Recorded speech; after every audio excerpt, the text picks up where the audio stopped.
Magandang umaga po sa ating lahat.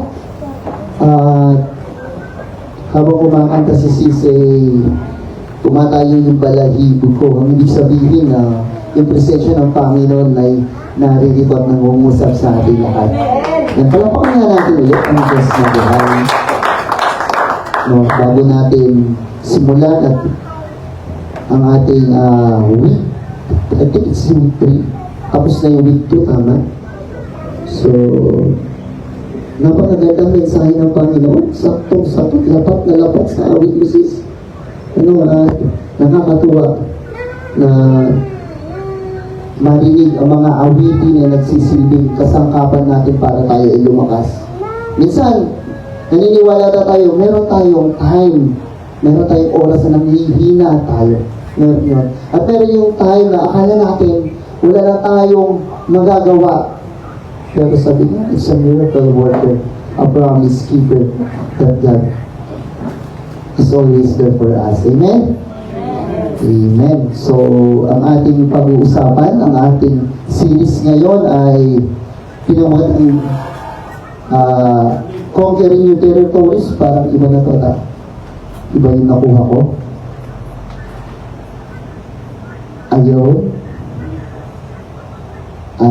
Week 3, from wilderness to promise, overcoming giant, claiming your divine destiny. Ano ba yung destiny natin? Sino mga pahayag na kanyang destiny at alam niya na ba? Dapat ang isang Kristiyano alam niya na yung mangyayari sa kanya, amen ba? Kasi kapag tayo naniwala, kapag tayo may pinanghawakan, alam na natin na ano yung mangyayari sa atin. Hindi kagaya ng ibang mga tao dyan na bahala na si Lord. Ganun yung paunawa nila. Bahala na yung panahon na magliligtas sa akin. Pero ang isang tunay na Kristiyano, kapag pinanghawakan mo ang pangako at itinaas mo ang kanyang mga salita, pinanghawakan mo, ang sisilbing mananagumpay tayo. Amen ba? Amen. Palapakan natin ulit ang Diyos na buhay. So, sabi dito sa background ng ating pag-uusapan, yung libro ni Joshua, the book of Joshua documented an event of Israel journey from the wilderness. Kung maalala nyo, sa libro ni Joshua, nangihina na si Moises at kailangan niya ng kapalit. Kaya biglang nag-isip ka agad si God. Si Joshua noon is assistant. Biruin mo, from assistant, pinomote ni God. Wala na nangihina na yung katawang pisikal ni Moises. Siyempre, tayo lahat, aminado tayo, na merong time na manghihina tayo. Pero sa panghihinaan natin ngayon, dapat meron tayong ipinitrain. Diba? Kailangan tayo, meron tayong hinuhubog. At ang nahubog ngayon ay si Joshua upang ipagpatuloy ang gawain ni Moises. Ang pangyayari kasi doon sa araw na yun, sa kapanahunan ni Moises, ang mga tao, hinango sa Egypto, pamunta sa Promised Land. Pero ano nangyari? Sa kanilang pag-murmuring, sa kanilang complaining, pagre-reklamo, hindi nila napuntahan yung Promised Land. 40 years sila nang lakbay sa disyerto, kasi mareklamador sila. At gano'n yung mga Kristiyano. Aminado tayo na gano'n tayo minsan. Sabi dito, a place of wilderness and testing.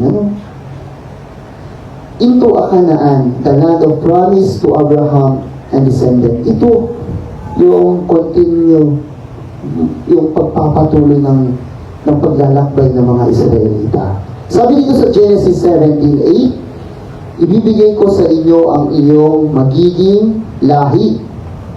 Ang lipin ito ay ang Kanaan. Ang lupain ito ay ang Kanaan na inyong titirahan. Ngayon bilang isang dayuhan, ito ay magiging pag-aaring nila sa habang panahon at habang ako ang kanilang magiging Diyos. Ano yung nakita natin sa talatang yun mula sa Genesis? Ibinigay Ibig sabihin, ang Panginoon, alam niya na ang isip mo, na naka-align na yung kaisipan at puso mo sa Kanya. Kaya, maipagkakaloob siya sa iyo. Ano? At yung pinagkaloob yun, hindi basta-basta kukunin na lang natin. Hindi basta-basta instant ka agad, in one snap of our finger. Hindi ganon. Ano? Kailangan mo na kailangan mong paghirapan. Ano? Kailangan mong gawin. Kumbaga, pinagkaloob ni Lord sa iyo, hindi parang si Juan Tamad. Anong ginawa ni Juan Tamad? Sa parabola ba yun? Parabola ng mga bata? Ay, kwento. No? Ngumanga siya at hintayin niyang malaglag. Yung kaya, siguro sabi niya law of motion. Tama ba yun? Ngumanga siya at sa kasamang pahat, sa kanyang pagnganga, yung ibot ng ibot. Dahil sa katamaran. Ibig sabihin, lakipan natin ang paggawa. Lakipan natin ng pagtugon. Kasi ito yung tinatawag na obedience. Okay? Amen. Palapakan natin ang Diyos na buhay. After 40 years, sabi niya, no? So ito, tinitignan natin yung background niya. After 40 years of delay, destiny due to the fear and disobedience, Joshua is led into the leadership following Moses from nothing, from assistant, from alalay. Siguro nung panahon na ito, tagahawak ng kung ano man yung gamit ni Moises, no? Kumbaga, tagahawak ng water. No? Tagahawak ng attache case na yun. O ano, saan tayo pupunta? Anong gagawin natin ngayon? Meron ba ako sa listahan? Ganun siya. Ganun yun, kasi tinasasaad ni Joshua. And then, here comes God. I will appoint you as a leader. A main person that I will always instruct so that Israel will live. Ano, tayo yun. Mga kapatid, tayo yun. Bakit sinabi kong tayo yun? May mga pamilya tayo. Sino nag-lead sa pamilya natin? May mga anak tayo. May mga kapatid tayo. In the organizations, we are the leader, we are the president. We organize our members, diba? Bawat isa sa atin may katungkulan. Bawat isa sa atin may kaganapan sa buhay na siyang ibinigay ng Panginoon. Ang kailangan natin isa katuparan at isa gawa ang mga ito. Diba? Yun, no? Sinabi ni Lord, ibinigay ko na sa'yo. Ang kailangan mo na lang tanggapin. Hindi lang tanggapin. At isa katuparan. Ibig sabihin, may gagawin ka. Obedience. Ano? No? These obstacles, sabi ka dito sa number 13, 33, at nakita namin doon ang mga higante. Sabi niya, mga anak ni anak, ano? Anak ni anak na nagmula sa mga higante. Sa aming paningin, parang kami ay tipaklong. At ganoon din ang tingin nila sa amin. No? Lahat tayo may pinagdadaanan. Lahat tayo may ginagawa. Ano? So, hindi mo makakita introductions pa lang. Para mas ganahan tayo. So, yun know, ang punto dito mga kapatid, habang naglalakbay si Joshua, kasama ng mga Israelita, pinagkaloob na ang Kanaan sa kanila. Kaso lang, may nakita sila, may hindrance. Sabi ko nga, hindi naman tayo binigay ni Lord sa'yo na wala kang gagawin eh. Ang problema nila, may 5 higante. May mga higante doon. At ang mga higante na yun, anak ni anak na nagmula sa lupain ng mga higante. Ang tingin daw nila sa kanila, parang tipaklong maniliit lang. These obstacles are not an accident, but divine opportunities. Israel witnessed the goodness of God. Sabi niya dito, similarly, yung mga believers ngayon, minsan may nakikita tayo problema, sumusuko na tayo. At marami sa pages ng media ngayon na usually, mga kabataan, yung kumikitin ng buhay. And I read an article in Japan, lalo na sa Japan, usually, puro mga kabataan ang kumikitin sa buhay nila. At the same time, parang sila ay lumalayo sa mga tao upang sa ganun, parang nilalayo nila sarili nila dahil tawag nito parang magaburan na nga ito problema. I challenge every youth today nandito, meron tayong God. So yun, what is your giant? We need to identify your giant. Ano yung giant mo ngayon sa buhay? Ito ba yun? Di ba napakahirap nun? Ganun yung mga ginagawa ng giant sa amin. Pinipigilan niya tayo mag-grow. Kinukulong niya tayo. At winawala niya yung promise ni Lord sa atin. Gusto niyo bang mawala yung promise? Pero namamampalataya, nagpupursig yan. Nagpapatapad yan. Ano? Sabi niya dito, have you ever felt like circling the same mountain? Ginawa ko ng Lord lahat. Nag-split na ako, kumain na ako ng apo. Pero di pa rin ako nag-promote. Pero ganun pa rin yung grade ko. Pero ganun pa rin yung financial stability ng pamumuhay ko. Pero ganun pa rin yung position ko. No? Nasubukan niyo na ba yun? Sabi niya dito, maybe you pray for freedom from addictions. Ano yung mga addiction? Hindi lang yung sigarilyo. Hindi lang yung bawal na gamot. Hindi lang yung addiction pa pala yung marites. No?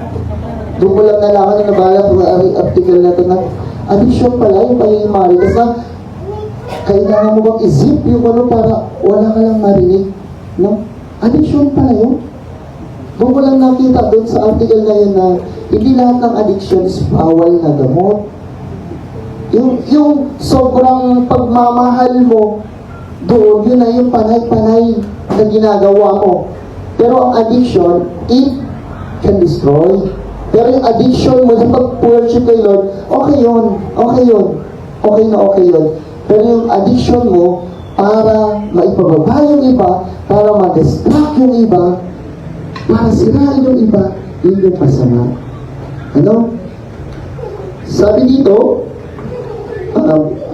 we need to break that. Ano? To this message is a battle cry of God. Yung victory, pinagkaloob na sa atin. Ang problema mo lang, paano mo pangahawakan yung victory na pinagkaloob sa inyo, Lord? Minsan nga sa atin na adati nakulap tayo, ni mapukupay. Gawin amay, hantay ako nga i-manage. Ay, hantay nga ako nga aramatin. Ang ipla-plug tagayam, iti plug at outlet na sa bali gayam ka dyan, hangaan para iti gayam.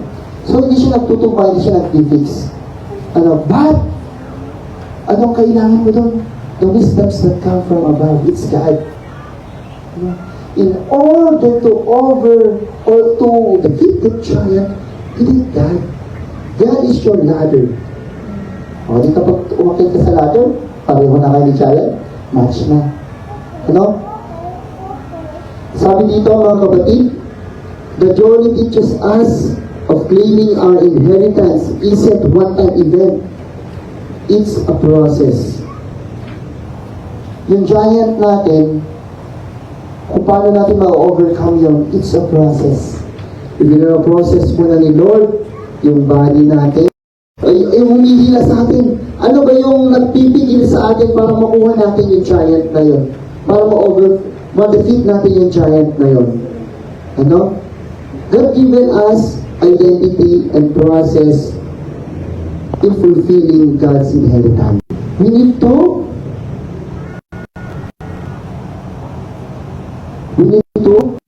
confront the giant. Ano? Sabi dito sa Joshua 1:9, your God will be with you wherever you are. Meron akong puto dito, inutusan tayo ni Lord. Ano sabi niya? Maging malakas at full of courage. Huwag tayong matakot. Pero minsan, andyan na yung giant, natatakot na tayo agad. Agliming tayong, even napakasimple yung problema lang, ang limling tayo. How much more kapag mas malaki. Ano? Kasi, yung paglimling natin, it doesn't mean na takot na takot, yung pagiging tinanggal mo? Magre-restart po ulit tayo. Ano? yung itinatawag ko, yung pagiging matakutin natin, yun yung ginagawa ng kaaway para tayo ay mawala sa tamang landas. Mawala sa biyaya na nais pagkaloob ni Lord. Yun yung nagdadamo sa atin. Kaya mga kapatid ko kay Kristo, kailangan maging malakas tayo. No? So, sabi niya doon, maging courageous tayo. At mayroong isang kwento, no, na yung pusa, no, naghahanap ng pagkain. Kapag sinabing pusa, anong karakter ng pusa? Masipag. Ano? Tama? Masipag maghuli ng daga, masipag maghanap ng kanyang pagkain. Oh. Sabi ba nila may 9 daw na life? No, pero doon tayo sa kasipagan. Minsan itong pusa na to, habang sa kanyang paglalakbay, may nakita siya hindi daga. Keso. No? Yung keso na yun, nasarapan siya, nakita niya, nakuha niya. At sa kanyang paglalakad, may nakakita sa kanyang isang aso. Kapag sinabi natin aso, habang naglalakad yun, hindi nakita ng aso yung hawak-hawak ng pusa na keso. So kapag sinabing aso, galing siya sa pusa. Hindi sa dagasi. Galing siya sa pusa. Hinabol niya to. At nakita ng pusa na may umahabol sa kanya. Pumaripas ng takbo. No? Hinabol ng aso.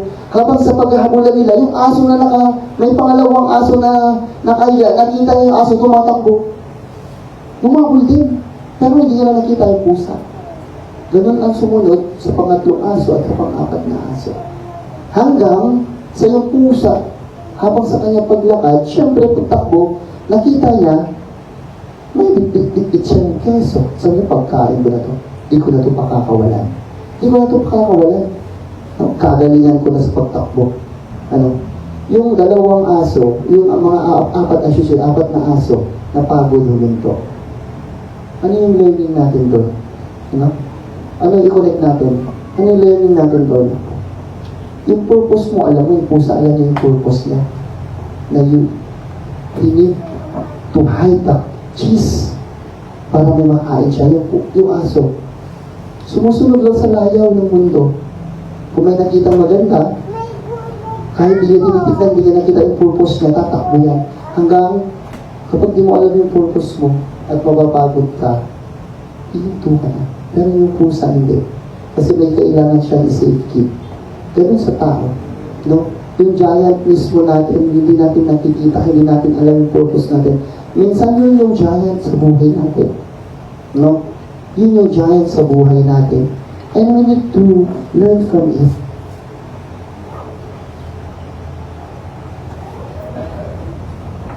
Nawala na. Kasalanan ni Brother Miles. Ano? Brother Miles, ha? Diba papalitan ni Lord to? No? Parang pinapahiwatig lang, na papalitan ni Lord. Amen? Palapakan nga ulit natin ang Diyos na buhay, no? O, alam niyo na, na-identify niyo na yung giant niyo. Ako, nag-iisip ko, dami ko ng giant, eh.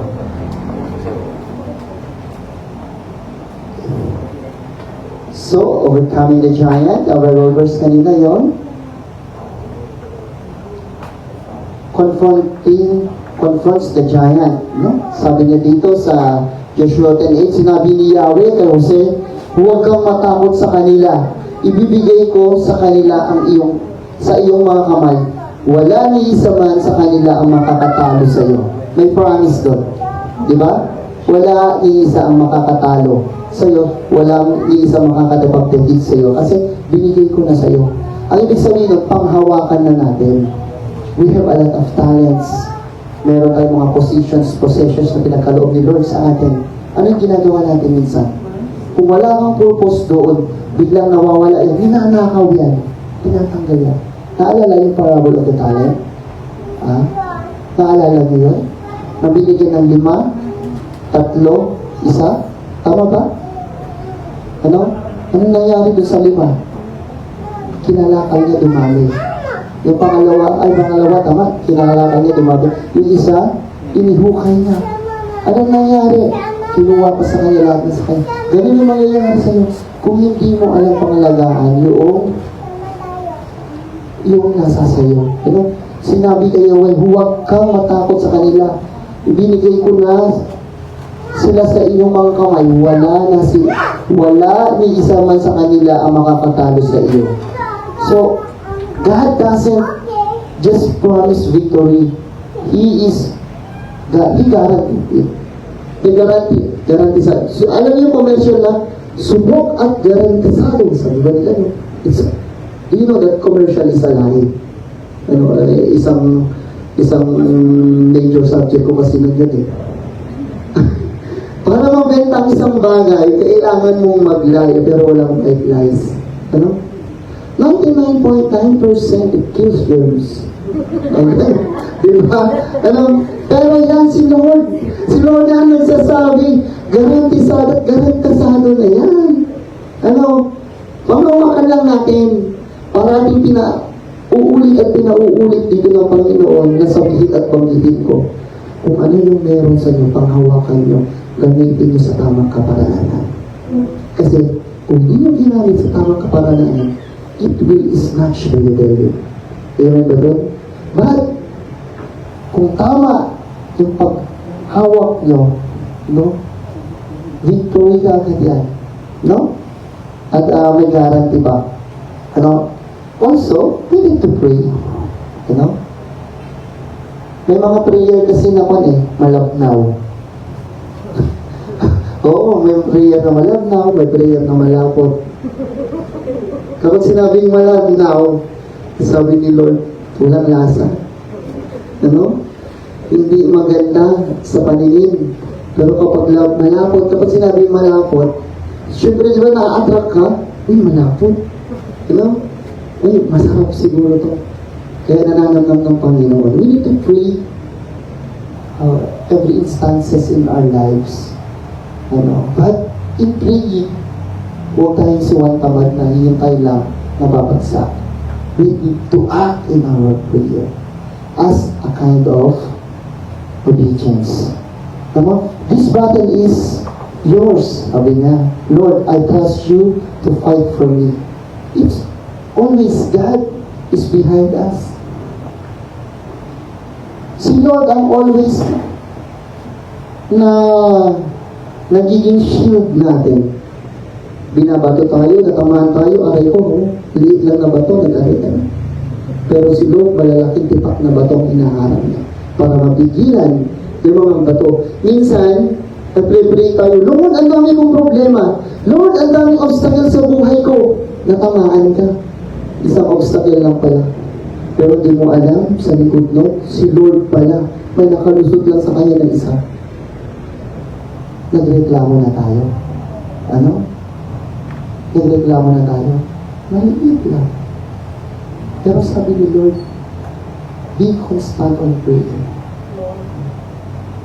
The battle is mine, it's not yours, Lord. Sabi nito sa pangalawa, malapit na tayo, hanggang 3 lang, Remember your identity. Sino ka? Dito may mga teachers, may mga government employee. Tama ba? May mga iba't ibang klase ng professional.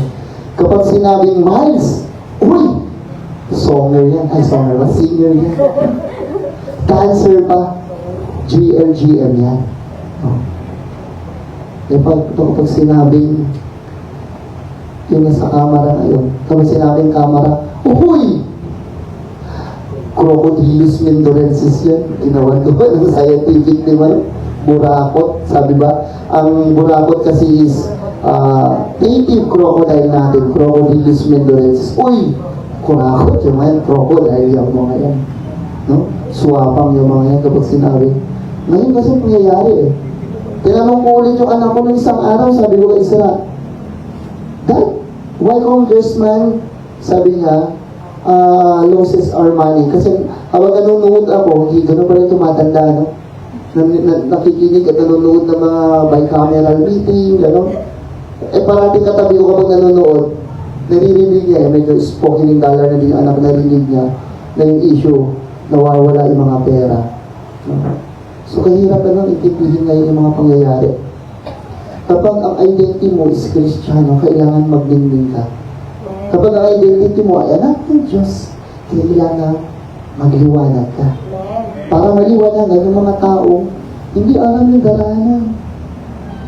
Nagrigat, at sinsilaw nga ron, lumiliwanag ka nga, pero minsan may idit, may tikul ka. Kaya kailangan be smart enough na pag we need to ignite our fire. Paano? Trust in the Lord with all your heart. And do not lean on your own understanding. Acknowledge Him and He will give. Make your path straight. No? Kailangan natin magnining. Kailangan natin mag-ignite. Kung ano yung mga positions o position natin ngayon, magliwanag tayo doon. Makita dapat ng ibang tao yung pagiging isang Kristiyano natin. Remember your identity. Joshua 1:5 says, walang makakagampi sa iyo habang ikaw ay nabubuhay. Sasamahan kita gaya ng pagpatnubay ko kay Moises. Hindi kita iiwan, hindi kita pababayaan. Man. Si Lord na nakikipag-usap sa iyo. Eh bakit God, nagtutuwa ka ba eh? Kaya mata. Nakangat nga ako, Lord. Huwag tayong mag-doubt. Doubt can make you down. No? It's you need to trust the Lord. Trust His promise. Walang makakagapi sa'yo. Sinabi niya, malinaw, walang makakagapi sa'yo habang ikaw ay nabubuhay. Ano? No? Who will be against me if God is with me? Diba? Sasamahan kita, gaya ng patnubay ko kay Moises. Sinamahan si Moises, di ba? Kaso lang, syempre, physical na pangangatawan ni Moises tatanda. No? So, pero, mawala man yung physical na pangangatawan natin, yung salita ng Diyos ang different. No? Kaya nga ay tinatawag na, kapag sumakamilang buhay tayo, may bagong buhay doon. So, walang kamatayan. Tuloy-tuloy pa rin yun. Basta't manalig lang tayo sa Kanya. Hindi tayo pababayaan. Sabi niya, identity, sabi niya, a conqueror. Romans 8:37. No, and a masterpiece of God sa Ephesians 2:10. We are a conqueror. Like David. Ano ginawa niya? Si David, isang paspol ng mga tupa, ano, kahit lang siguro namin. No, pero tignan mo, binigyan ng tapang at pananampalataya. Malalim na pananampalataya. Yun. Manuti ginugat na nakatado. Kaya nagbalik natin. We are God's masterpiece. We are created by God in His own likeness and image. Ano? So, ibig sabihin doon, matalino at mahusay tayo. No? Sa paraan ng Panginoon. Kaya dapat na lamang mag-ilaw tayo, mga kapatid, huwag tayo maging punti. Kailangan magbayad tayo ng isel ko o mirel mo para mailaw pa rin tayo. Kaya hindi ko sabihin, yung pagbabayad natin ng isel ko at mirel ko, updated tayo para maliwanag. Ang ibig sabihin nun, kailangan maging obedience tayo. Amen. Palampakan natin ang Diyos na buhay. Ano? God's masterpiece, sabi niya, no? And a hero of heaven. Tagapagmana tayo. No? Sabi ni Papa, anak, wala akong maiiwan sa'yo. Ano lang, marami akong utang yun. Tagapagmana ko sa'yo. Sa wakas, no, unti-unti namin nabayaran na, no? Siyempre sa tulong ni Kuya, ano? I am redeemed by the blood of Christ. Na-snatch na tayo from kawalan. Tinubos na tayo ng Panginoon. Mula sa krus ng Kalbaryo, yung dugo niya ay dumana. Para saan? Three words. Malapit na. The reason for this season is because of SIN. Diba? Ber na ngayon. No? Tayo ay ni-redeem ng Panginoon. Ini-snatch na tayo mula sa kamatayan. Because the wages of sin is death, and the gift of God is everlasting life. Ayun, we are redeemed by God. Magpasalamat tayo. How? Paano tayo dapat magpasalamat? We need to know our purpose in lives. Ano? Makita natin yung mga purpose natin. Kung may giant dyan, kayang-kaya natin gapiin sapagkat kasyahin natin ito sa ating parati. Amen? Pangatlo, possess your inheritance. Kapag sinabing possess, hindi ito yung sa akin hindi yung, wow, ako si God. Lahat ay lumuhod dahil nandito ako, gagamutin ko kayo. Hindi yun. Mga kapatid? Possess your inheritance. Ang ibig sabihin, ariin mo na. Ariin mo na kung ano yung position mo ngayon. Ariin mo na kung ano yung mga pinagkaloob ni Lord na family sa iyo ngayon.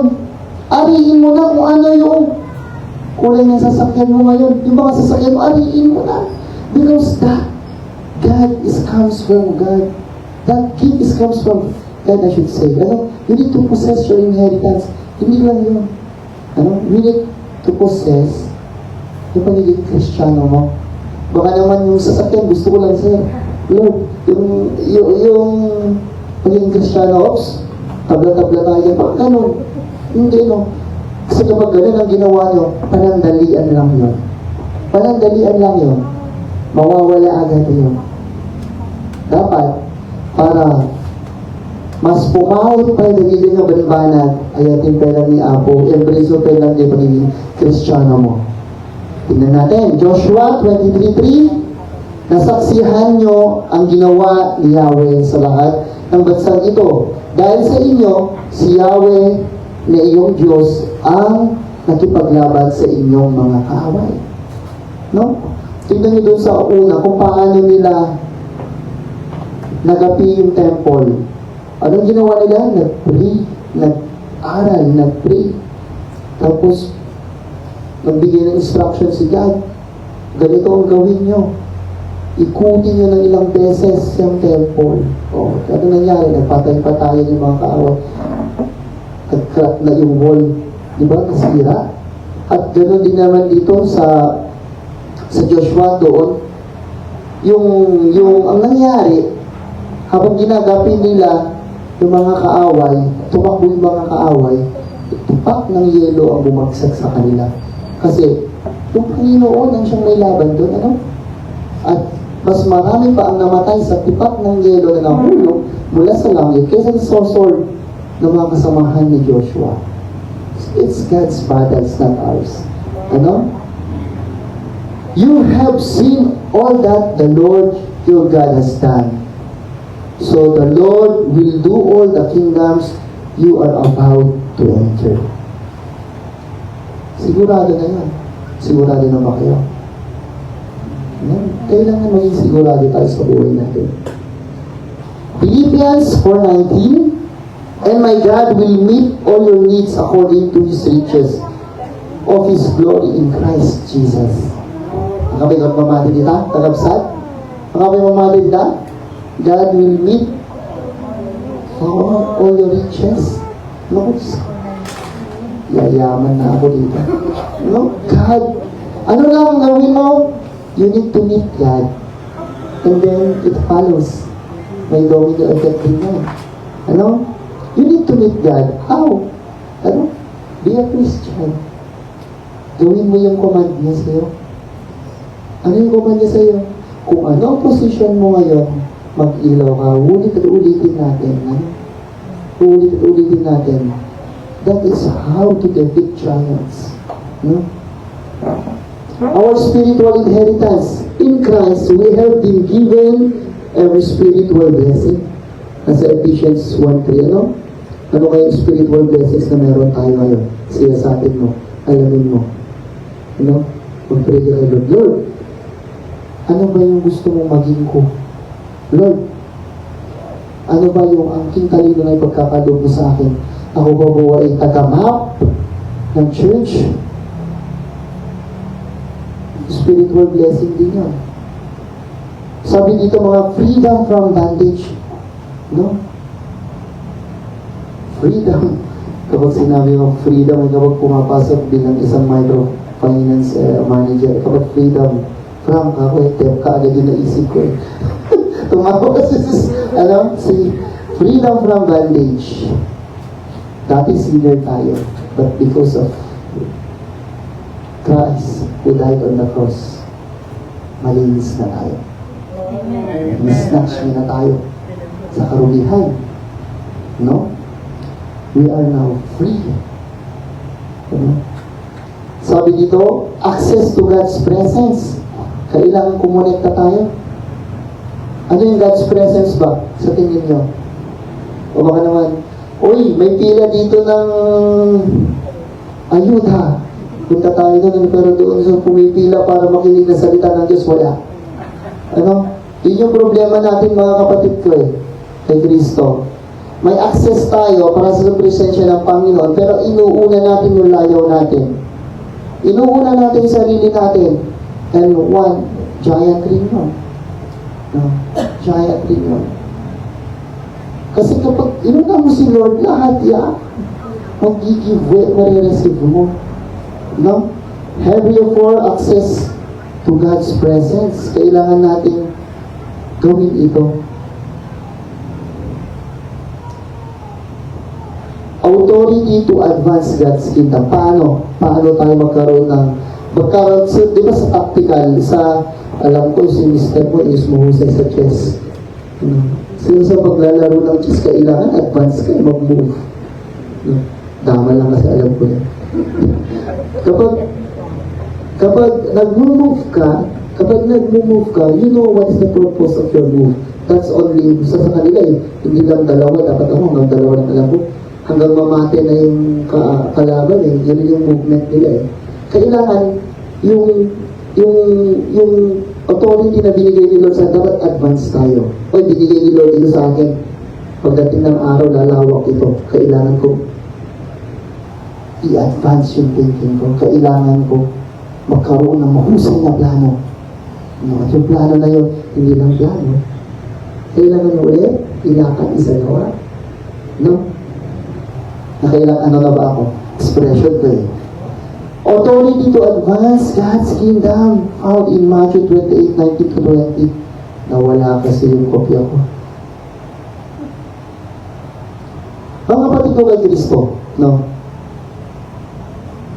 Napakaganda ng plano ni Lord sa buhay natin. Minsan nagdadoubt lang tayo. Minsan natatakot lang tayo sa maaaring pwedeng makita natin habang nilalakad natin ang salita ng Diyos. Habang buhat-buhat natin yung krus natin. Doon tayo natatakot, di ba?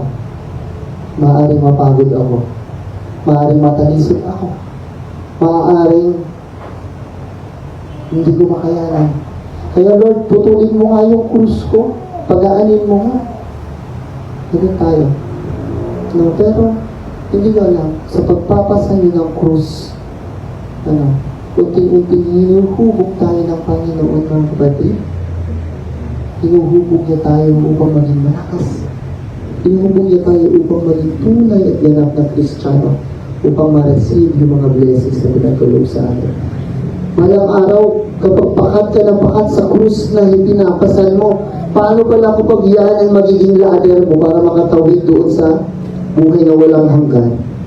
Pag hindi nasakto, kulang na. Do not fear, because God is with us. We need to possess our inheritance to the Lord. Secondly, sabi niya dito, remember your identity. And first, yung pinag-usapan natin kanina, confront the giant. Walang magagawa yung giant. Walang magagawa yung kaaway sa atin kung magpapalakas tayo. Parang tulad ng cellphone, kailangan mong i-charge. At yung source ng charge kapag sa cellphone is electricity. Pero sa atin, mag-charge tayo kay Lord para tayo lumakas.